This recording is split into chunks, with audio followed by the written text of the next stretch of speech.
이번 이야기는 나오키만이라고 하는 일본의 한 방송인이 본인의 개그맨 선배에게 직접 들은 실화라고 합니다. 선배조차도 이 이야기가 너무 트라우마라서 아주 조심스럽게 가까운 지인들에게만 귀뜸해준 이야기라고 합니다.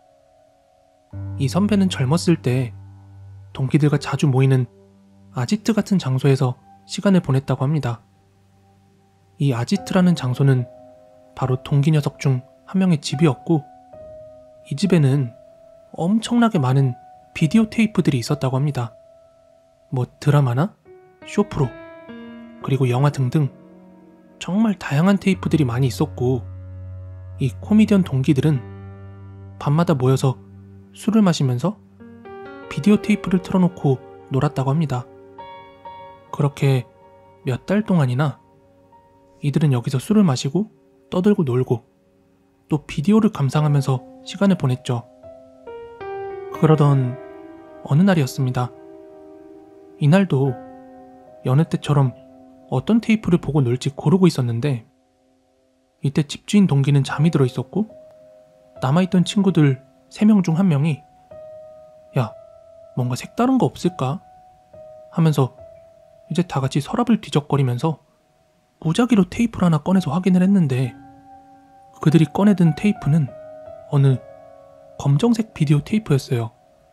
뭐 케이스도 없고 제목도 라벨도 붙어있지 않고 덩그러니 그 비디오 테이프만 있었던 거죠.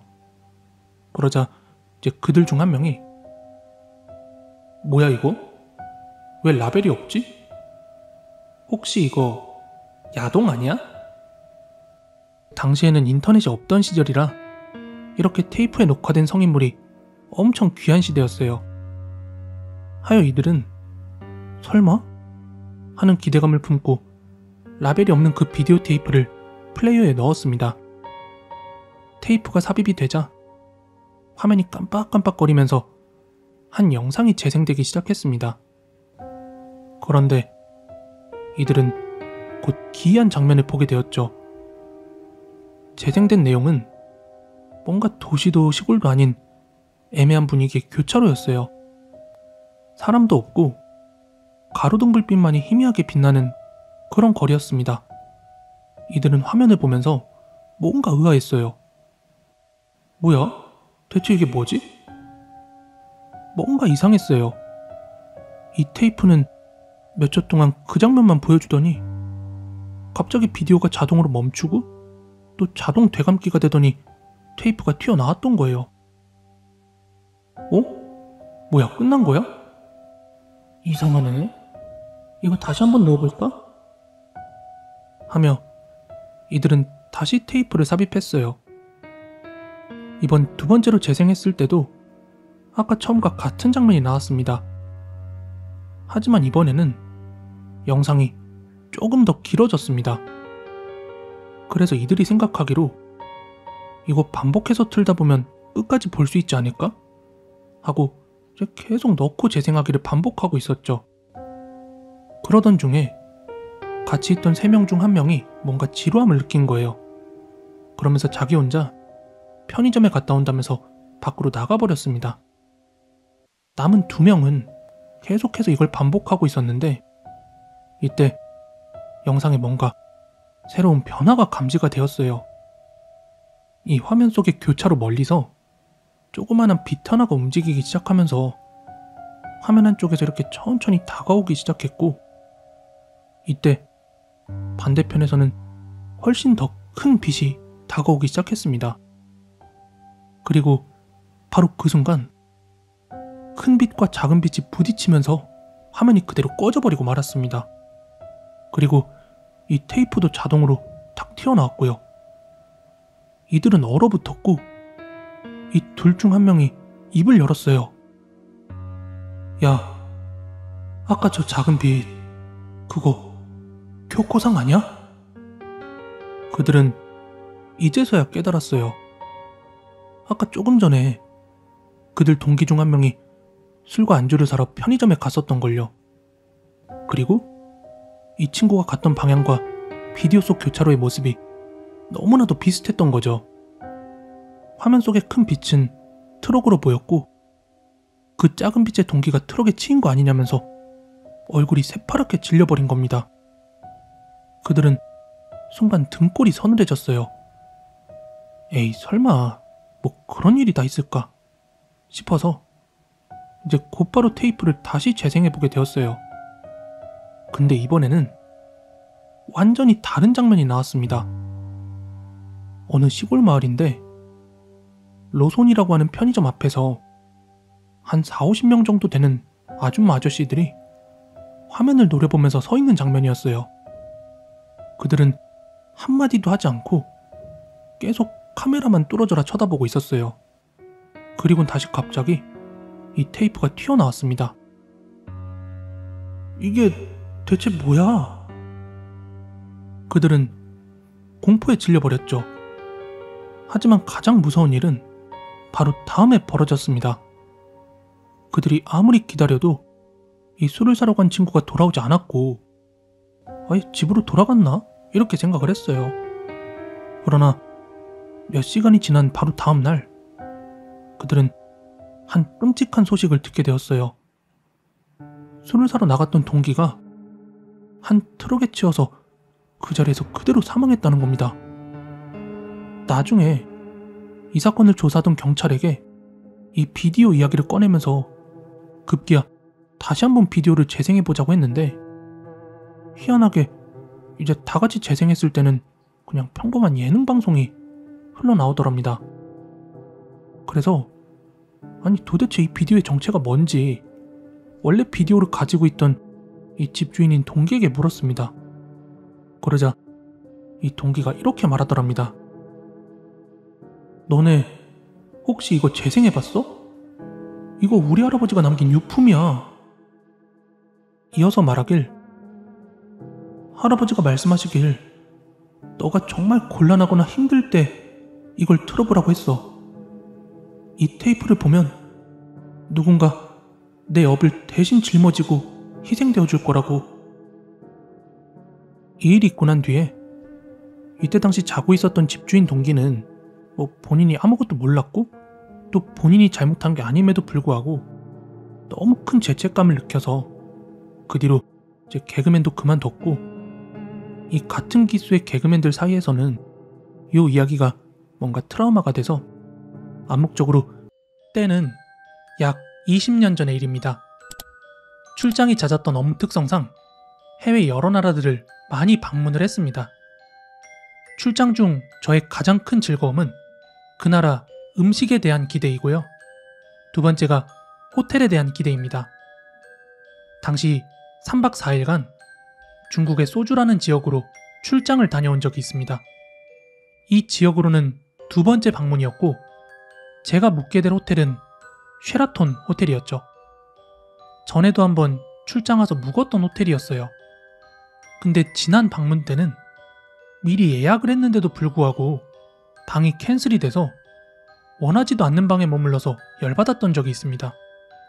흡연방으로 안내가 돼서 하루 동안 코를 싸매고 잤었습니다. 그나마도 그날은 1박 2일 일정이라서 참고 넘어갔었죠.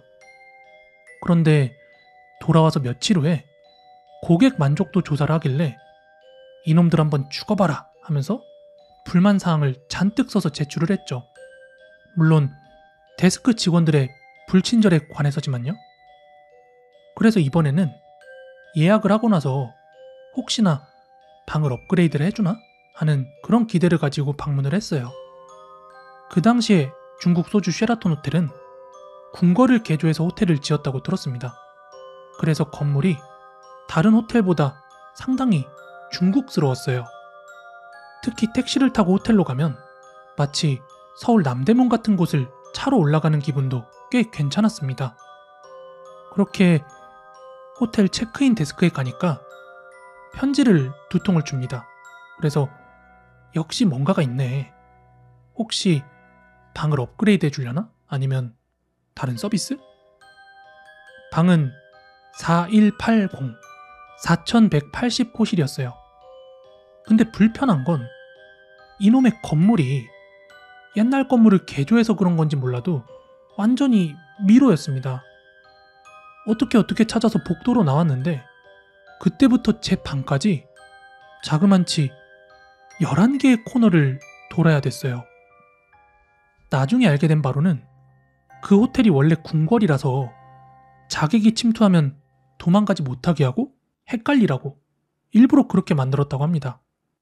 그리고 또 다른 썰이 있는데, 중국 소주에는 귀신이 하도 많아가지고 그 중국 귀신은 커브를 못 돈대요.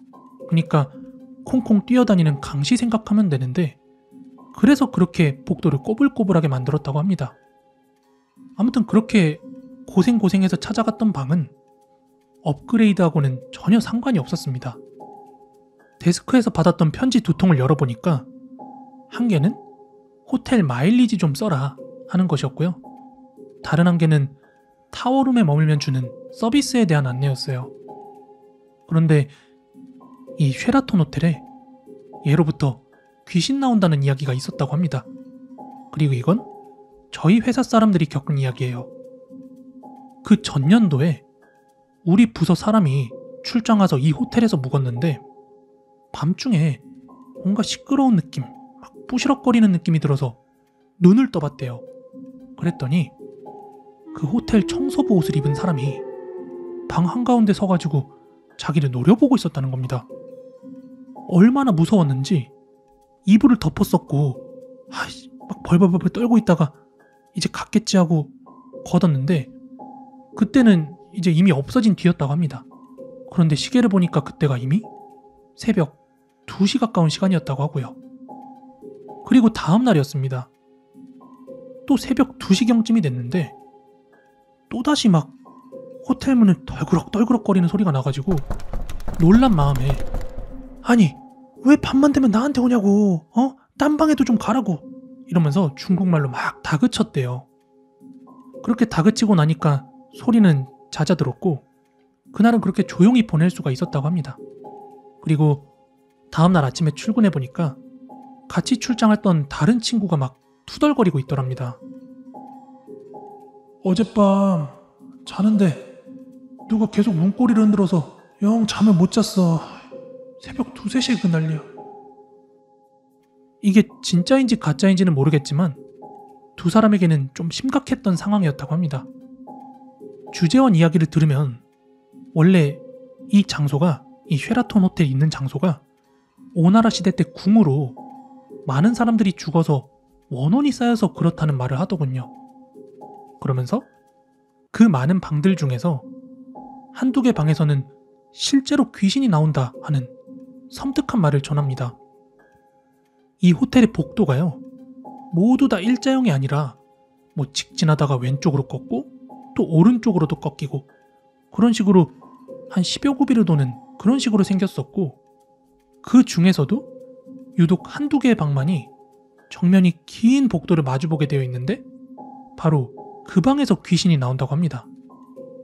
그리고 또 하나 그 호텔에서 묵으면서 이상했던 점은, 저도 그렇고 저와 같이 출장을 다니는 후배들도 되게 출장 많이 다니거든요. 근데 아무리 밖에서 열심히 일을 하고 호텔로 돌아와서 몸이 피곤해도 막상 호텔로 들어가면 잠이 잘 안 와요. 그래서 주로 뒤척거리고 TV 보고 뭐 인터넷 보고 그러다가 새벽 늦게 돼서야 잠이 드는데, 희한하게 여기 쉐라톤 호텔에서는 12시를 넘긴 적이 없습니다. 후배들도 말하기를 잠깐 누우려고 고개만 댔다 하면 눈 떠보면 아침이 되어 있고, 근데 저도 마찬가지였거든요. 근데 진짜 뭔가 이상하긴 이상하더라고요. 여기는 저도 이 호텔에서 뭐 동료들한테도 그렇고 뭐 주재원도 그렇고 귀신 나온다는 말을 하도 많이 들어가지고 귀신 한번 보자 이러면서 은근 기대를 하면서 귀신 나올 때까지 막 버팅기면서 안 자려고 했었거든요. 근데 잠시 눈을 감았다 뜬 것 같은데 늘 아침이 되어 있습니다. 그리고 그 호텔에서는 유독 제가 12시 넘어서 잔 적이 없었던 것 같아요. 지금부터 제가 직접 체험한 베트남 푸꾸옥 섬의 귀신 이야기를 들려드릴게요. 때는 2002년의 4월이었습니다. 이 4월달은 제게 아주 특별한 달이에요. 제가 처음으로 결혼을 했던 달이니까요. 처음으로 결혼을 했다고 하니까 오해하실 분들이 있으실 텐데, 제 와이프가 베트남 사람이고요.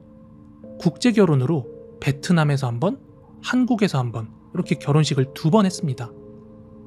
그렇게 결혼을 하고 난 후에 저희는 신혼여행으로 푸꾸옥에 가게 되었습니다. 이 신혼여행에는 저와 아내를 포함해서 모두 8명이 가게 되었어요. 저하고 아내, 그리고 처제, 동서, 그리고 조카, 그리고 뱃속에 들어있는 조카, 그리고 나머지 2명의 베트남 친구들, 이렇게 8명이 가게 됐는데요. 그날은 호치민 공항에 새벽같이 나와서 푸꾸옥행 비행기를 기다리고 있었어요. 그런데 우리가 예약한 항공편 수속이 마감됐더라고요. 아직 45분이나 남았는데. 그래서 왜냐고 따졌더니 베트남 국내선은 출발 2시간 전에 수속을 완료해야 된다. 공항 직원이 그렇게 얘기를 하는 거예요. 그래가지고 지금 45분이나 남았는데 수속 좀 해달라 이렇게 막 요청을 했더니 절대 안 된다고 하면서 다음 편을 이용하라고 하는 겁니다. 그래서 그럼 다음 편에는 좌석이 있냐 하고 물어보니까 장담 못한다고 하는 겁니다. 그래서 출발하기 전부터 막 슬슬 짜증이 나는 걸 막 가까스로 참고 있었거든요. 한 30분쯤 지났을까? 푸꾸옥 쪽에 기상 상황이 안 좋아서 비행기가 연착하고 있다는 거예요. 그러면서 아직 탑승 못한 사람 있으면 막 타라고 하는 거예요. 그래서 그것 봐라, 내가 안 타니까 비행기 못 뜨잖아 이 자식들아, 이러면서 룰루랄라 저희 일행들은 푸꾸옥행 비행기를 타게 되었습니다. 그 당시 비행기는 소형 기종으로 한 60석 정도 되는 경비행기 같은 거였어요. 그렇게 아담한 사이즈의 비행기를 처음 타본지라 사뭇 긴장도 되고 흔들릴 때마다 가슴이 막 콩콩 뛰기도 했는데, 약 한 45분 정도 후에 푸꾸옥섬 공항에 도착을 했습니다. 그렇게 공항에 내려보니까 공항 밖은 여행객을 유치하려는 호텔이나 여관에서 나온 호객꾼들로 막 붐볐고, 우리 일행은 따로 숙소를 예약하지 않고 갔거든요. 그래서 그 공항 앞에 있는 사이공 푸꾸옥 리조트 버스를 탔습니다. 참고로 그 사이공 푸꾸옥 리조트는 당시 푸꾸옥에 있는 호텔 중에서 제일 좋은 호텔이었어요. 지금과는 조금 다르지만요. 아무튼 리조트에 도착을 해서 방갈로 3개를 잡고 호텔 밖에 나오니까 이번에는 세옴, 그러니까 오토바이 기사들로 장사진을 이루고 있더라고요. 그렇게 가격을 알아보니까 상당히 저렴해서 오토바이 3대하고 기사 1명을 관광 가이드로 그렇게 렌트했습니다. 그렇게 관광 가이드의 안내하에 저희는 허름한 해산물 식당에서 첫 여정을 시작했습니다. 해산물하고 맥주를 먹으면서 그 식당에서의 여정이 저물어가고 있었는데, 옆 테이블에 앉아있는 손님이 뭔가 눈에 익는 거예요. 그런데 눈이 마주치자 옆 테이블의 남자가 먼저 우리 테이블로 다가오더니 혹시 오늘 아침 비행기로 오신 분들 아니에요? 이렇게 묻고 나서 보니까 그제서야 알겠더라고요. 이 사람들 아침에 같은 비행기 타고 온 사람들이구나. 그래서 이것도 인연이라면 인연이라고 같이 합석을 하고 이렇게 술잔을 나누게 되었죠. 이야기를 들어보니까 그분은 해외 동포로 보트피플로 미국에 건너가서 1년에 한 번씩 자기 고향인 푸꾸옥을 이렇게 찾아온다는 거예요. 그래서 그 남자분과 이런저런 이야기를 나누다가 숙소가 어디냐고 물어보길래 우리 사이공 푸꾸옥 리조트 잡았다 이렇게 얘기를 했더니 얼굴이 약간 사색이 되면서 왜 많은 숙소 놔두고 하필 거기로 잡았냐 이렇게 묻는 거예요. 그래서 왜요? 하고 묻자 그분 그 호텔이 지어지기 이전에 그 리조트 터가 그 푸꾸옥섬 마을의 공동묘지였대요. 사이공 투어리스트에서 그 호텔 짓기로 하고 묘지 이장에 관한 공고문을 냈었는데, 그때 주인을 알 수 없는 묘가 너무 많아가지고 결국 시공일자가 다가오니까 그 임자 없는 묘들을 그냥 막 다 파헤쳤대요. 그래서 굴삭기로 땅을 파면 해골들이 그렇게 많이 올라왔다고 하는데, 이 해골들을 어찌어찌 다 처리를 했는데, 제가 뭐 어떻게 처리했다는 얘기를 들었는데 그거는 정확히 기억이 나지 않고, 아무튼 그 호텔을 다 짓고 난 이후로 호텔 근처에서 귀신 봤다는 주민들의 얘기가 끊임없이 들려왔대요. 그래서 우리 일행들은 에이 귀신이 어딨어요. 또 어떤 일행은 정말 귀신이 있어요? 어머어머머. 막 그러다가 그때 같이 갔던 다른 베트남 친구가 그 오토바이 기사, 그 가이드한테 아니 그럼 왜 그거 진작 말 안 했냐고 그렇게 물어봤어요. 그러자 그 기사가 말하기를 아휴 이거 소문 퍼지면 관광객 끊어지고 뭐 어쩌고 저쩌고 막 이렇게 이야기를 하다가 우리 동네 사람들은 어두워지면 이 호텔 앞으로 절대 지나가지 않아요 이러면서 덧붙여서 이야기를 하더라고요. 하지만 그때 저는 뭐 귀신이 있는지 없는지 반신반의할 것도 없었습니다. 왜냐하면 이미 술이 반쯤 올라서 이렇게 겁이 없었거든요. 그러다 우리 일행은 다들 즐겁게 마실 만큼 술을 마신 후에 호텔로 돌아왔습니다. 그때가 밤 9시 정도 됐던 걸로 기억을 하는데 친구가 수영을 하자고 제의를 했습니다. 근데 참고로 그 수영장터가 해골이 가장 많이 나온 곳이래요. 아무튼 다들 수영복 차림으로 갈아입고 요란스럽게 물장구 치고 놀고 있었죠. 근데 한 잔 마신 후에 수영이라서 그런지 금방 피로가 찾아와서 다들 금방 수영을 접고 한 방에 모이게 되었습니다. 이제 맥주를 즐기면서 카드놀이를 하는데 한 새벽 1시쯤 되었을까? 제가 가장 먼저 자리를 떴습니다. 그렇게 혼자 방으로 와서 잠을 청했는데 한참 제가 잠이 들어있는데 전화벨 소리에 잠에서 깬 거예요. 그래서 시계를 보니까 새벽 3시가 넘었더라고요. 제가 잠결에 전화를 받으니까 처제가 굉장히 다급한 목소리로 형부, 창밖에서 계속 이상한 소리가 나요. 이러면서 자기 방에 와보라는 겁니다. 고온이 자고 있다가 일어난지라 좀 피곤하고 짜증스러운 목소리로 아이 동서 있잖아 왜 나를 불러 그랬더니 남편이 술에 취해서 아무리 깨워도 안 일어난대요. 그러면서 창문 밖에서 이상한 소리가 나서 무서워 죽겠다고 잠깐만 방에 와봐요 형부 막 계속 이러는 거예요. 그래서 제가 그랬어요. 에이 지금 장난치려고 그러지? 다 안다 알아. 그만하고 처제 어서 자. 지금 몇 시인데 아직 안 자고 그래. 장난 아니에요 형부. 어서 이 방에 와보라니깐요. 알았다 알았어. 장난치려고 하는 거 다 아니까 그만하고 자. 처제 끊어. 제가 장난친다고 생각한 건 아내가 아직 방으로 안 돌아오기도 했었고 그러다 보니까 다들 놀고 있을 거라고 생각을 한 거예요. 게다가 오늘 들은 이야기가 있다 보니까 이 사람들이 지금 괜히 무서운 장난 치려고 그러는 줄 알았어요. 그렇게 전화를 끊고 다시 침대에서 눈을 붙였는데 잠이 잘 안 오는 거예요. 그러다가 처제 말이 정말인가? 하고 창문을 한번 쳐다봤어요. 처제 방하고 제 방은 바로 이렇게 붙어 있었거든요. 그러다 보니까 왠지 좀 으스스한 기분에 에이 에라 모르겠다 그냥 자자 하고 이불을 뒤집어 썼어요. 그리고 나서 눈을 떴는데 아침이 찾아왔더라고요. 그래서 옆에서 자고 있는 아내를 깨워서 조식 먹으러 가자고 막 재촉을 했죠. 그리고 조식 뷔페 식당에 가니까 거기에 처제가 앉아 있었습니다. 그래서 제가 그랬어요. 처제 멀쩡하네? 어제 장난치는 거 다 알았어. 그러자 처제가 그래요. 장난요? 어젯밤에 진짜 무슨 일 있었는 거 모르죠? 무슨 일? 지금부터는 처제가 겪었던 귀신 소동 이야기입니다. 처제는 뱃속에 아기가 있어서 간단히 수영을 하고 나서 일찍 잠을 청했대요.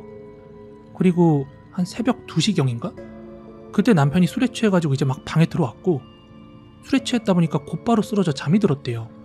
그래서 그걸 확인하고 처제는 다시 잠을 청했는데 얼마나 잤을까? 이상한 소리에 잠에서 깨게 되었대요. 잘못 들은 건가? 근데 잠시 후에 쿵 하는 소리가 베란다 유리에서 또 들린 거예요. 깜짝 놀라서 잠에서 깬 처제는 남편을 막 이렇게 흔들어 깨우는데 이 사람이 귀신이 어버가도 모를 정도로 막 코를 골면서 전혀 일어나질 않더래요. 그래서 무서워가지고 이불을 뒤집어 쓰고 눈을 감고 있는데 차마 잠이 안 오더래요. 그리고 이윽고 또다시 창문을 두드리는 소리가 쿵 하고 나는데 그렇게 벌벌 떨고만 있었는데 다시 한번 남편을 깨워보려고 했지만 여전히 반응이 없더랍니다. 그래서 가까스로 용기를 내서 수화기를 집어든 거예요. 그리고 아내하고 친구들이 놀고 있는 다른 방에 전화를 한 거예요. 지금 내 방에서 창밖에 이상한 소리가 나 하고 대답을 했더니 아내랑 다른 사람들이 놀고 있는 방에서도 아이 장난치지 마 이러고 끊어버리고, 그리고 다음번에 이제 저한테 전화를 건 건데 저도 마찬가지로 아이 장난치지 마 이렇게 끊어버린 거예요. 그런 와중에 창밖에서 또다시 처제는 그 자리에 주저앉아서 울음을 터뜨리기 일보 직전이었고, 다시 한번 수화기를 잡고 이번엔 0번을 눌렀어요. 데스크 리셉션에 전화를 한 거죠. 근데 신호는 가는데 전화를 받지 않더랍니다. 그러니까 무서우니까 온몸에 식은땀이 주룩주룩 흐르던 중에 다시 한번 수화기를 잡고 전화를 걸었더니 이번에는 직원이 받더래요. 그리고 지금의 상황을 그 리셉션 직원한테 얘기를 하자 직원은 절대 그럴 리가 없다고 하더래요. 다급해진 처제는 빨리 우리 방으로 와보라고 그렇게 화를 냈대요. 답답하니까. 그러자 직원은 못내 귀찮은 듯 알았다고 하곤 방으로 내려갈 테니까 기다리라 이렇게 얘기를 했답니다. 하지만 금방 내려온다고 말했던 직원은 20분이 지난 후에서야 다른 일행과 함께 같이 내려왔다고 합니다. 방으로. 나중에 알게 된 사실이지만 그 직원도 도저히 무서워가지고 다른 자고 있는 직원을 깨워서 같이 오느라고 그래서 늦었다고 합니다. 아무튼 후레쉬를 든 그 직원이 창문 가까이로 걸어가는데 그 직원 역시 너무 무서워가지고 살금살금 다가갔고 창문 커튼을 확 걷는 순간 있었대요. 뭔가가 베란다 바닥에서 꿈찔꿈찔 움직이더랍니다. 그렇게 후레쉬를 비춘 순간 그건 사람이었대요. 인근 동네 주민 중 한 사람이 술에 취해가지고 리조트로 들어와서 방갈로 베란다에 올라서 잠이 들어버린 거예요. 그렇게 잠결에 이리저리 움직이면서 베란다 유리창을 건드린 것이 그 소리의 원인이었고요. 순간 긴장하고 있던 직원과 처제는 막 허탈한 웃음만 나온 거죠. 그 일로 그 가짜 귀신은 곧바로 경찰에 인계되었다고 합니다. 그날 밤에 처제를 공포로 사로잡은 것은 바로 사람 귀신이었습니다. 지금까지 처제의 이 이야기를 조식 먹으면서 반찬 삼아 이야기하고 있었는데 옆 테이블 일행이 정말로 그날 밤에 귀신을 만나가지고 호텔을 옮긴다고 하고 있는 거예요. 그 옆 테이블에 있던 사람들은 한 10대 후반이나 20대 초반가량으로 보였는데 여자 3명 그리고 남자 1명 있었어요. 그 사람들은 처제가 가짜 귀신을 만나는 동안 실제 귀신을 만났다는 겁니다. 참고로 이 사람들은 이 리조트에서 귀신 나온다는 얘기를 전혀 들은 적이 없다고 합니다. 아무튼 그 사람들은 방을 2개로 나눠서 한 방에 여자 3명 그리고 다른 한 방에 남자 1명이 이렇게 묵었다고 하는데요. 그 전날 밤이었습니다. 한 방에서 그 4명이 다 같이 모여서 놀다가 밤이 깊어지자 남자는 다른 방으로 갔고 여자들 3명만 남았다고 합니다. 그렇게 그 여자들은 침대에 누워서 이런저런 수다를 떨고 있는데 화장실에서 물소리가 나더래요. 그래서 한 여자아이가 물을 안 잠궜구나 싶어가지고 화장실에 가보니까 그 순간 물소리는 들리지 않고 수도도 멀쩡하더래요. 그래서 다시 침대로 돌아와서 수다를 떠는데 또 물소리가 나는 거예요. 그래서 그 3명은 이상하다 싶어서 혹시 이거 다른 방 소리인가? 하면서 화장실에 가봤는데 전혀 이상이 없었고 물 새는 곳도 없어가지고 뭐야 왜 이래? 하면서 침대로 돌아왔죠. 하지만 그때부터 슬슬 공포 분위기가 조성되었다고 합니다. 그리고 이윽고 또다시 물소리가 나길래 이제 이 3명의 여자애들은 이제 공포심에 사로잡힌 거예요. 그래서 곧바로 전화로 옆방 남자아이를 불렀답니다. 그래서 이야기를 들은 그 남자아이가 방에 건너오자마자 곧장 화장실 문을 여는 순간 아무것도 없었다고 합니다. 그래서 이 여자애들이 그런 거예요. 아니 아까부터 분명히 물소리가 들리는데 화장실 가보면 아무도 없더라? 이렇게 억울함의 상황 설명을 하고 있었는데 그 순간 또 물소리가 들린 거예요. 그리고 이번엔 남자아이도 똑똑히 들었대요. 하여 이번엔 그 4명이서 동시에 화장실 문을 열었답니다. 그리고 문을 여는 순간 이 4명 기겁하고 침대로 와서 한 발짝도 못 움직이고 벌벌 떨 수밖에 없었대요. 문을 여는 순간 하얀 아오자이 같은 걸 입은 여자가 화장실 한가운데 떡하니 서 있더래요. 누구도 들어온 사람이 없었는데. 이 4명은 공포에 휩싸여가지고 꼼짝없이 서로를 끌어안고 밤을 새웠답니다. 그렇게 밤이 가고 동이 트고 나서야 방에 있는 짐들을 모두 챙겨가지고 막 도망치다시피 그 조식 식당으로 나온 거예요. 그리고 나서 우리를 만나서 일행들이 겪었던 이야기를 이렇게 들려준 거죠. 그 사람들은 여기서 아침만 먹고 바로 다른 호텔로 옮긴다고 그러더라고요. 그 사람들이 본 건 정말 귀신이었을까요? 이 사이공 푸콕 리조트 귀신 이야기는 그 동네 주민들 말고는 아무도 모르는 이야기였다고 합니다. 근데 진짜 귀신을 봤다는 그 4명의 아이들은 그 귀신 이야기를 이런 방구 들은 적도 없는데 공교롭게 다 같이 본 거예요. 그날. 지금까지 제가 말씀드린 모든 이야기는 제가 직접 보고 들은 실제 이야기입니다. 일단 저는요, 한국이 아니라 태국에 살고 있는데요. 인터넷에 올라오는 귀신 경험담들, 본인들이 믿고 안 믿고는 자유겠지만 귀신을 보는 저로서는 올라오는 내용의 한 70%에서 80% 정도는 믿습니다. 내용 보면 대충 알겠거든요. 귀신이 아무 때나 막 나오는 것도 아니고 아무 곳에서나 나오는 것 또한 아닙니다. 본론으로 들어가서 일단 저는 우리 집에 귀신이 있습니다. 지금 태국에서 방 2개짜리 아파트를 월세로 혼자 살고 있는데요. 새로 완공한 지 6개월 됐는데 제가 이사 온 지는 5개월째입니다. 오픈한 지 얼마 안 됐으니까 입주가 많이 안 됐을 때 이사를 왔죠. 이 집이 참 좋은데요. 주변보다 특별히 싸다거나 비싸지도 않고 새로 지은 아파트라 깨끗한 데다 TV, 냉장고, 침대 모든 옵션이 새삥이거든요. 근데 이제 6개월이 됐는데 지금 150가구가 사는 아파트에 며칠 전에 보니 40가구 정도가 살고 있더라고요. 이사 온 지 한 달도 안 돼서 보증금 포기하고 나가는 태국 현지인들도 꽤 있더라고요. 태국이 불교 국가라 그런 거에 되게 예민하거든요. 귀신을 본다는 거죠, 사람들이. 저 역시도 보이고요. 일단 그 아파트 경비실을 지나올 때 원래 태국이 더운 나라임에도 불구하고 쏴한 느낌이 듭니다. 거기만 지나오면 다시 덥고요. 그 경비실 지날 때 보면 초상화인지 그냥 그림인지 모르겠는데 여자 그림이 하나 걸려 있습니다. 근데 그 눈은 어떻게든 들어갈 때 피해갈 수 있는 위치가 아닙니다. 그리고 경비가 지금 벌써 3번째 바뀌었어요. 다들 저랑 맥주도 같이 한잔하고 그랬는데 말도 없이 그만두더라고요. 아파트 관리 직원한테 왜 이렇게 경비가 자주 바뀌냐 하고 물어봐도 말을 안 해줍니다. 우리 집은 7층인데요. 들어오면 보통 쎄한 집들은 좀 그러잖아요. 왠지 한기가 느껴진다고. 우리 집은 전혀 그런 게 없었어요.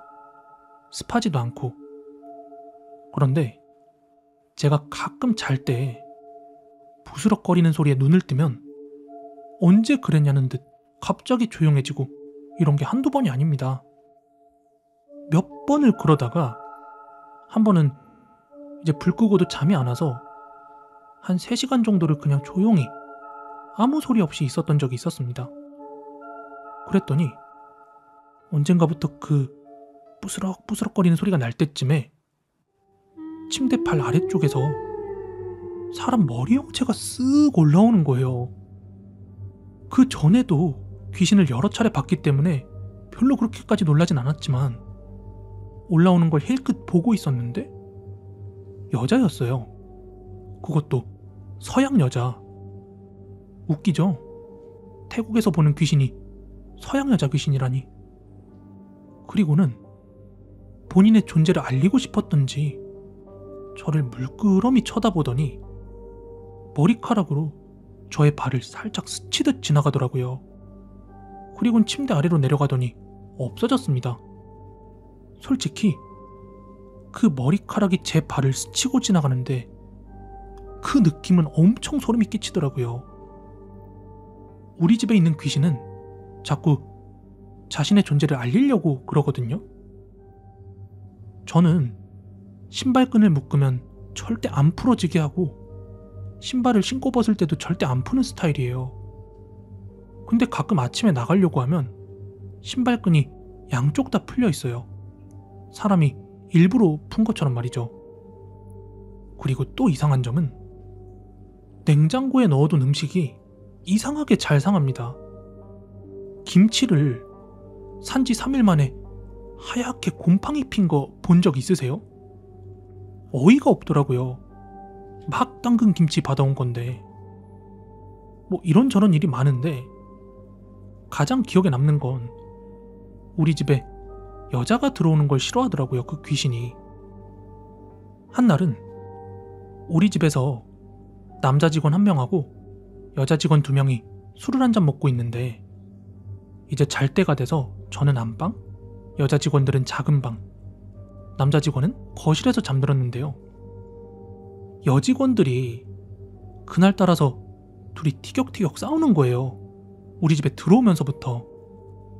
원래 정말 친한 사람들이고 싸우는 걸 전혀 본 적이 없는 애들이거든요. 그리고는 아침에 일어났는데 둘 다 머리핀이 사라졌대요. 그래서 잘 한번 찾아봐 하면서 같이 집을 대충 뒤적거려 봤는데 결국 못 찾고 집을 나섰어요. 다 같이 이제 아파트 출입문을 열고 나가서 다시 문을 잠그는데 그 복도에 머리핀 2개가 같이 엉켜가지고 떨어져 있더라고요.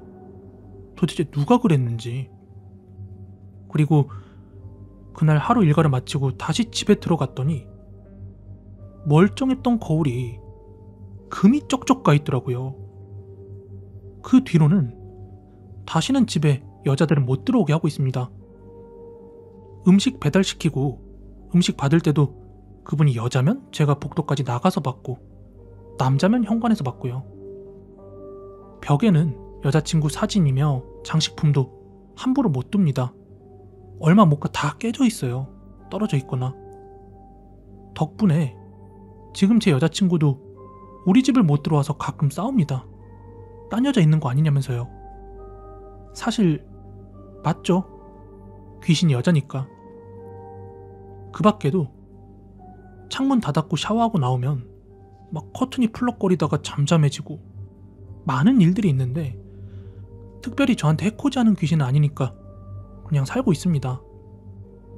그리고 제가 한국 사람들의 귀신 이야기를 보고서 조금 더 첨언을 하자면요. 물놀이 가서 귀신이 끌어당기고 뭐 당기는 거 목격하고 이런 거 정말 위험한 거니까 조심하셔야 합니다. 다시는 그 근처에 안 가는 게 좋아요. 왜냐하면 이 귀신들은 한번 잡아당기다가 실패하면 다신 안 놓치려고 하거든요. 또 물놀이 할 때도 웬만하면 혼자서는 가지 마시고 가신다 하신들 외로운 티를 내서도 안 될 것 같습니다. 지극히 제 경험상 다른 사람들하고 어울리면서 재밌어 보이는 사람은 안 건드렸어요. 그리고 물에 빠져 죽은 사람 근처에는 뭐 본인이 직접 시신처리며 위로해줄 거 아니면은 가지 않는 거를 추천을 드립니다. 또 함부로 집 근처에서 술이나 음식 뿌리면서 고시래하지 마세요. 우리 가게에 조금 키 작고 뚱뚱한 약간 못생긴 중국 애가 물건을 팔겠다면서 찾아왔었습니다. 뭐 자기네 집에 있는 물건을 전부 다 처분하겠다고 저보고 자기네 집에 가서 견적 좀 내달라는 것이었습니다. 그래서 집이 어디냐 하고 물었더니 땡땡 수리야 라고 대답을 했습니다. 거기는 여기 말레이시아 안팡 일대에서 꽤 비싸고 또 잘 지어놓은 단독주택입니다. 우리 가족들도 거기서 몇 달 전까지 한 달에 만링깃을 렌탈비로 지불하고 게스트하우스를 운영했었어요. 그러다가 사정이 여의치 않아서 그만두고 이사를 나온 곳입니다.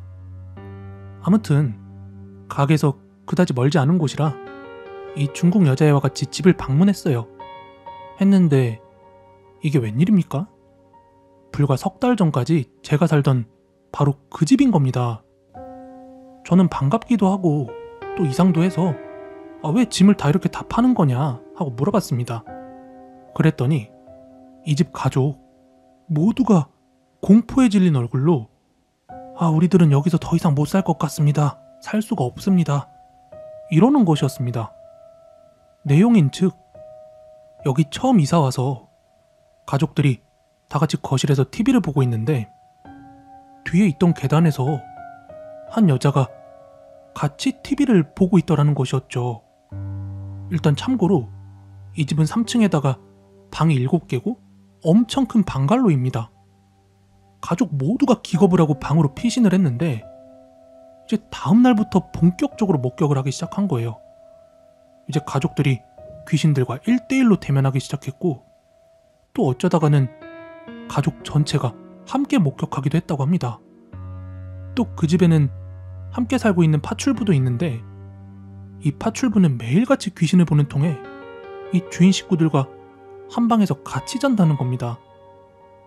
방이 7개인데 식구 5명이서 한 방에서 같이 매일 밤을 지새우고 있고 또 한 10살쯤 되는 어린 딸로 보여요. 얘는 막 공포에 질려가지고 저한테 말도 제대로 못하더라고요.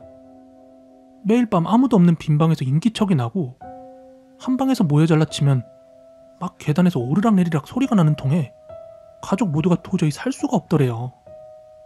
그래서 보증금 3만 링깃을 포기하고 이사를 간다는 내용이었습니다. 이 가족은 페락 이포에서 온 변호사 가족인데 지금은 돈도 싫다. 제값 다 받을 필요도 없다. 빨리 이사만 가고 싶다 하면서 물건을 서둘러서 처분하고 싶어하는 모습이었습니다. 그래서 일단 견적서를 내주고 집으로 돌아왔어요.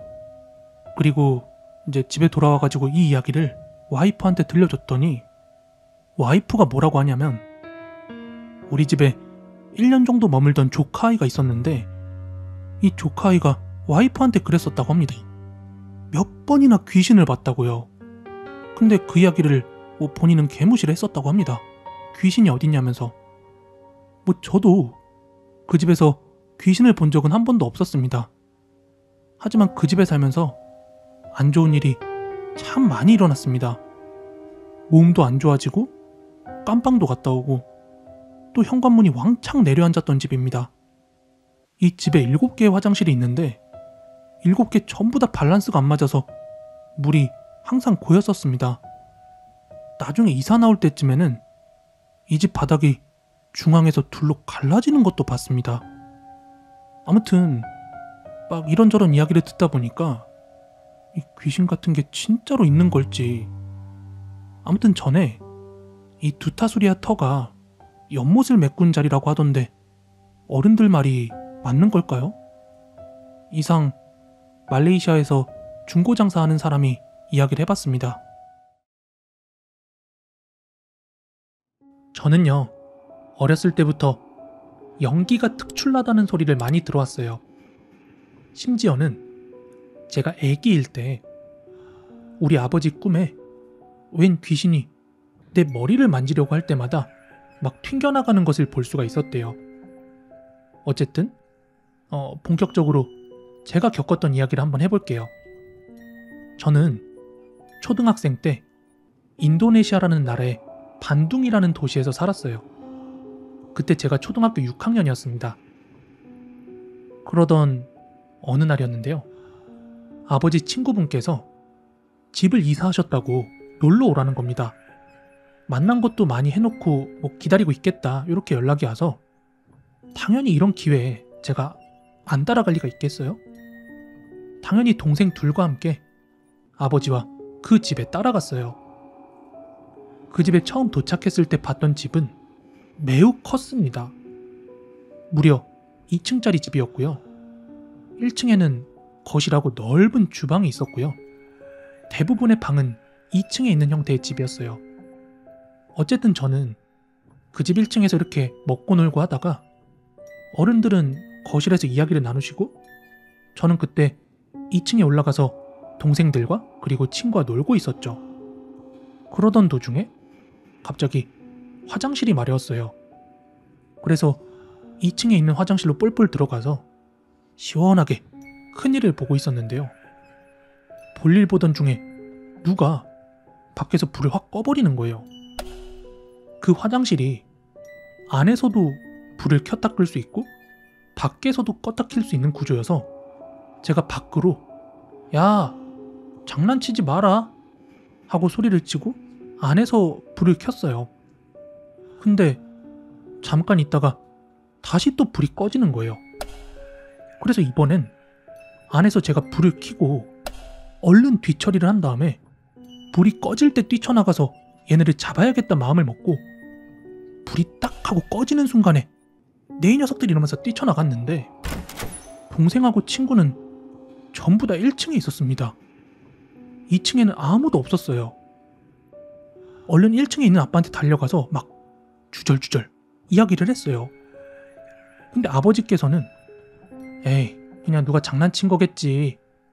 애들 많으니까. 그렇게 대수롭지 않게 여기셨어요. 그리고 한 얼마간 시간이 지나서 그 아버지 친구분한테서 전화가 한 통이 오게 되는데요. 친구분께서 하시는 말씀이 제가 볼일을 봤던 그 화장실 앞에 있는 맞은편 방 있잖아요. 그 방을 평소에 옷방으로 쓰고 계시는데 그 집 식구들이 그 옷방에서 옷을 갈아입을 때마다 누가 하고 웃는 소리가 들린다는 거예요. 그리고 또 저처럼 한밤중에 다 자고 있을 때 화장실을 간 적이 있었는데 막 불이 저절로 꺼지고 또 어느 날은 거울에 비친 화장실 문 밖으로 검은 형체가 막 이렇게 지나가는 게 목격이 되었대요. 근데 그게 이 바닥에 붙어서 왔다 갔다 하는 느낌이 아니라 이제 문 위쪽에 공중으로 떠서 막 쓱쓱 지나가는 그런 모습을 목격을 했다는 거예요. 자꾸 이런 현상들이 계속되자 그 집 그리고 그 방에 대해서 인근 이웃들에게 술을 한잔 사면서 이실직고를 하게끔 만들어봤대요. 무슨 일이 있었는지. 그러자 그들 입에서 나온 얘기는 옛날에 그 집에서 살던 어떤 화교 여자가 한 명 있었대요. 그런데 같은 화교인지 아니면 현지인인지 무튼 사귀던 남자한테 차였대요. 그리고 그 슬픔을 못 이기고 목을 매달았던 방이 바로 그 화장실 앞에 있던 옷방이었다고 합니다. 그 말을 듣고 소름이 쫙 끼치는 거예요. 나중에 그 이야기를 아버지한테 전해 듣고 나서 제가 아버지한테 그랬어요. 내가 거기 좀 이상하다고 하지 않았느냐 하니까 아빠도 그제서야 고개를 갸우뚱 하시더라고요. 원래 귀신 같은 걸 전혀 믿지 않는 분이셨는데 뭐 아들내미도 친구분도 같이 그런 얘기를 하니까 어쨌든 그 후에 아버지 친구분도 계속되는 그 이상현상을 겪고 찝찝하셨는지 결국에는 집을 새로 구해서 이사를 가셨대요. 지금은 뭐하고 계실런지